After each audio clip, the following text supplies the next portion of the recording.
আরও একবার স্বাগত জানাচ্ছি আপনাদেরকে এই যাত্রায়। আজ আমরা জানব ডিস্টর্টিং অবজেক্ট, অর্থাৎ একটি অবজেক্টকে কিভাবে অন্য রূপে প্রেজেন্ট করা যায়, যেমন একটু নয়েজি অথবা একটু অ্যাবস্ট্রাক্ট। তাহলে চলুন শুরু করা যাক।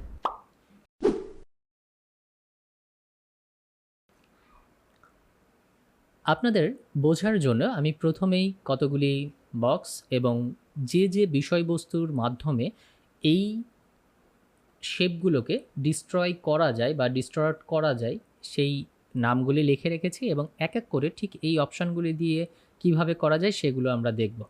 প্রথমেই আমরা একটি শেপ নিয়ে নিব।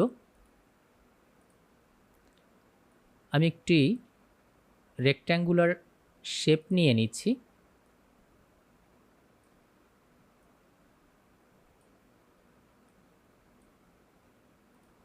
ওকে,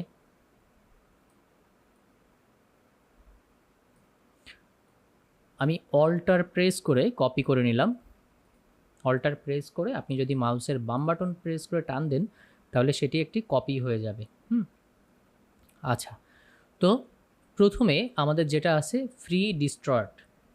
আচ্ছা, এই কাজটি করতে গেলে আমাদেরকে ফ্রি ডিস্টর্ট এই অপশানটিতে যেতে হবে। আর এই অপশানটিতে যাওয়ার জন্য আমাকে প্রথমে যে কাজটা করতে হবে, যে আমার যে শেপটাকে আমি নিয়ে কাজ করব সেটিকে সিলেক্ট করব। সিলেক্ট করার পরে আমরা চলে যাব ইফেক্টে। ইফেক্ট থেকে আমরা চলে যাব ডিস্টর্ট অ্যান্ড ট্রান্সফর্মে। ট্রান্সফর্ম থেকে প্রথম অপশান আছে দেখেন, ফ্রি ডিস্টর্ট। আচ্ছা, ফ্রি ডিস্টর্টে আমি যখন যাব তখন ঠিক যে শেপ নিয়ে আমি কাজ করব এরকম একটি ছোট ডায়লগ বক্স আসবে, এবং এই ডায়লগ বক্সের মধ্যে থেকে এই যে চারটি অ্যাঙ্কার পয়েন্ট রয়েছে, এই চারটি অ্যাঙ্কার পয়েন্টকে আমি এখান থেকে ঠিক যে জায়গায় রাখবো ওই শেপটি ঠিক সেইভাবে আমাকে তৈরি করে দিবে। তাহলে আমি এই উপরের শেপটিকে একটু উপরে উঠাতে চাই। ওকে, এই শেপটিকে আমি একটু নিচে আনতে চাই। ওকে, একটু পার্সপেক্টিভ দিতে চাই, অর্থাৎ এইখান থেকে আস্তে আস্তে দূরে সরে যাবে। ওকে ওকে, আমি এই যে বাম পাশে ছোট এবং ডান পাশে বড় এই এরিয়াটি করে নিলাম। এইবার আমি যদি ওকেতে ক্লিক করি তাহলে যে ঘটনাটি ঘটবে, যে এই জায়গায় ঠিক এইভাবে এই শেপটি উপস্থাপন হবে। আর যদি রিসেটে ক্লিক করি তাহলে ঠিক প্রথম দেখায় যেরকমটা ছিল, প্রথম দেখায় ঠিক সেইভাবে এখানে চলে আসবে। তো আমি ওকেতে ক্লিক দিচ্ছি।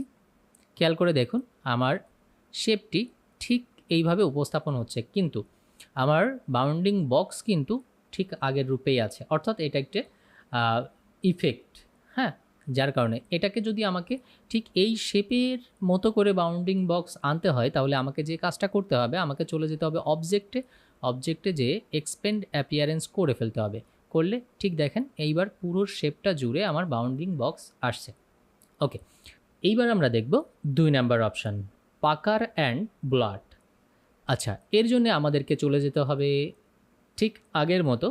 আমরা আমাদের শেপটিকে সিলেক্ট করব এবং ইফেক্ট থেকে ডিস্টর্ট অ্যান্ড ট্রান্সফর্ম, এবং এর নিচেই রয়েছে পাকার অ্যান্ড ব্লাড। আমরা ক্লিক করলাম। ক্লিক করার সাথে সাথে যেহেতু আমাদের প্রিভিউ অপশনটি অন করা আছে, সুতরাং পার্সেন্টেজে আমরা যদি পাকারের দিকে যাই, দেখেন আমরা যদি পাকারের দিকে যাই তাহলে কি হচ্ছে, যে এজগুলো কার্ভ হয়ে ভিতরের দিকে চলে যাচ্ছে। আমরা পাকারের দিকে গেলে কি হচ্ছে, এজগুলো কার্ভ হয়ে ভিতরের দিকে যাচ্ছে। আর আমরা যদি ব্লটের দিকে যাই তাহলে কি হবে, এজগুলো বাইরের দিকে যাবে। ঠিক এইভাবে দেখুন। তার মানে আমাদের যে অ্যাঙ্কার পয়েন্টগুলো আছে প্রত্যেকটা অ্যাঙ্কার পয়েন্ট থেকে আরেকটা অ্যাঙ্কার পয়েন্টের মাঝখানে যদি পাকারকে আমরা বাড়াই দিই তাহলে কি হবে, যে এটি ভিতরের দিকে চলে যাবে, আর যদি আমরা ব্লটকে বাড়াই দিই তাহলে এটা বাইরের দিকে যাবে। এই পাকার অ্যান্ড ব্লটের মধ্যে এই যে সম্পর্কটা, এটাই হচ্ছে পাকার অ্যান্ড ব্লট বলা হয়ে থাকে। এবং আশা করি এখন পর্যন্ত এর কাজটা আপনারা বুঝে নিয়েছেন। আপনারা বিভিন্ন শেপে এটি অ্যাপ্লাই করে চেষ্টা করবেন। আমি ওকে দিয়ে দিচ্ছি। এবার আমরা দেখব তৃতীয় অপশান, রাফ। তাহলে চলুন পূর্বের ন্যায় আমরা আমাদের শেপটিকে সিলেক্ট করব। সিলেক্ট করে ইফেক্টে চলে যাব। ইফেক্ট থেকে পুনরায় ডিস্ট্রয়েড অ্যান্ড ট্রান্সফর্মে, এবং এখান থেকে রাফটাকে আমরা সিলেক্ট করব। এই রাফ সিলেক্ট করার সাথে সাথে দেখেন আমাদের এই যে একটা অ্যাবস্ট্রাক্ট নয়েজ চলে এসেছে অলরেডি। এটাকে যদি আপনি বাড়াইতে চান, সাইজ যদি বাড়াইতে চান, তাহলে এটার হাইটটা, এজের যে নয়েজের যে হাইটটা, এটা বাড়বে ঠিক এইভাবে। আর যদি কমিয়ে দেন তাহলে এটা খুব ছোট ছোট ছোট ছোট ঢেউয়ের মতো হবে। আচ্ছা, এরপরে ডিটেল মানে হচ্ছে যে অনেক বেশি আপনার এই নয়েজগুলো আসা।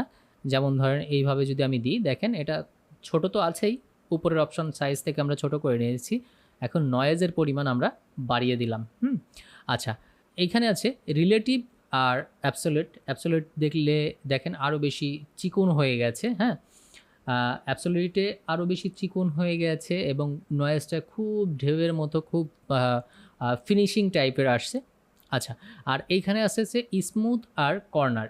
স্মুথ দিলে হবে কি ঢেউয়ের মতো হবে, আর কর্নার দিলে ট্রায়াঙ্গেলের মতো করে উঁচু নিচু হবে। তো আমরা কর্নার রাখছি, আর এখানে রিলেটিভ রেখে দিলাম, তাতে করে দেখতে সুন্দর লাগবে। আমি ওকে করে দিচ্ছি। দেখুন এইখানে চারপাশ দিয়ে একটি ছোট ছোট নয়েজ তৈরি হয়েছে, যেটা দেখতে অনেকটা রাফ টাইপের লাগছে। ওকে, এরপরে আমরা চলে যাব 2A-কে। এটার জন্যে একদম প্রথম থেকে যে অপশানগুলো আমরা ফলো করেছি ঠিক সেইভাবেই আসব। দেখেন এটা যেটা করবে যে অনেক সময় আমরা ফ্ল্যাগ যখন ড্রয়িং করি তখন ঠিক এইভাবে একটা ঢেউ দিই, অর্থাৎ এক কোণা উঁচু, আবার নিচে, আবার উঁচু, আবার নিচে, এরকম। তো এটা যদি আমরা হরিজেন্টালি একটু বাড়িয়ে দিই, খেয়াল করে দেখেন যে দুই পাশে ডানি বাই বাড়ছে। আমরা যদি ভার্টিক্যালি বাড়িয়ে দিই, দেখুন এই এটাকে আমরা যদি কমিয়ে দিই তাহলে একদম ফিনিশিং হয়ে যাবে। দেখেন আমরা একটু বাড়িয়ে দিই। ওকে, এটাকে বাড়িয়ে দিই, অনেক বেশি বাড়িয়ে দিই। ওকে, অ্যাবসলিউটে ক্লিক করে দেখি, দেখুন রিলেটিভে ক্লিক করলে দুই মাথা একটু সরিয়ে যাচ্ছে, এই পাশে ছোট হয়ে আসছে। তো এটা হচ্ছে আমাদের টুয়েকের কাজ। তো এইটা দেখলাম আমরা। এইবার টুইস্টের কাজটা দেখব।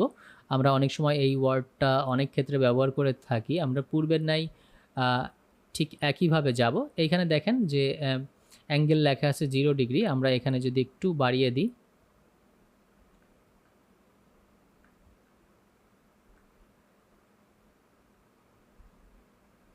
আমরা কোনো পরিবর্তন এখন পর্যন্ত হয়তো দেখতে পাচ্ছি না। ওকে করে দিলাম। এইবার দেখেন, অর্থাৎ প্রিভিউতে আপনাকে ঠিক ওইভাবে শো করেনি, কিন্তু যখন আপনি অপশনে ক্লিক করেছেন, আমি আরও একবার অপশনে যাই, সরি, টুইস্টে গেলাম, এই যে এইবার শো করছে। দেখেন আপনি যখন কমাবেন বাড়াবেন এটা ঢেউয়ের মতো করে বাড়বে। হ্যাঁ, ওকে, ওকে করে দিলাম। এই দেখেন, তাহলে এটা হলো টুইস্ট, যেটা একদমই ঢেউয়ের মতো করে বাঁকা হবে। আর হচ্ছে zigzag, last point, effect, destroy transparent এবং জিগজ্যাগ। জিগজ্যাগটা খুবই মজার একটি টুল। খেয়াল করে দেখেন যে এখানে অলরেডি একটু জিগজ্যাগ টাইপের হয়ে গেছে। এটাকে যদি আপনি বাড়িয়ে দেন তাহলে এটা ঠিক এরকম অ্যাবস্ট্রাক্ট শেপে পরিণত হয়ে যাবে। আর যদি আপনি এইখান থেকে সেগমেন্টটাকে বাড়াই দেন, অর্থাৎ আগে 5টা অথবা 6টা ছিল, এখন আস্তে আস্তে আস্তে আস্তে আরও বেশি বেড়ে গেল। আর স্মুথ করলে আমি আগে যেরকম বলছি, এই যে এটা মাথাটা খুব স্মুথ ঢেউয়ের মতো আসবে। আর যদি আপনি কর্নার করেন তাহলে ত্রিভুজের মতো আসবে। আর রিলেটিভে যদি দিই তাহলে তো জিগজ্যাগ জিগজ্যাগ জিগজ্যাগই আসবে। আচ্ছা, অ্যাবসলিউটে ছিল এটা যে মাঝখানে একটা স্পেস থাকবে আর চারপাশ দিয়ে জিগজ্যাগ হবে। এই হলো মূলত আমার ডিস্ট্রয়েটিংয়ের যতগুলো ফাংশন ছিল সেগুলো দেখালাম। এবং এর সাথে আরও একটা জিনিস আমরা পরবর্তীতে দেখব, সেটা পরবর্তীতে আরও একটা ভিডিওতে গল্প হবে। আশা করি এই 4টা টুলস আপনাদের অন্তত জানা হয়েছে। যখন প্র্যাকটিস করবেন তখন আরও বেশি আপনাদের সাথে এটার সম্পর্ক তৈরি করবে। আমাদের সাথে থাকবেন, দেখা হচ্ছে পরবর্তী ভিডিওতে। ভালো থাকবেন।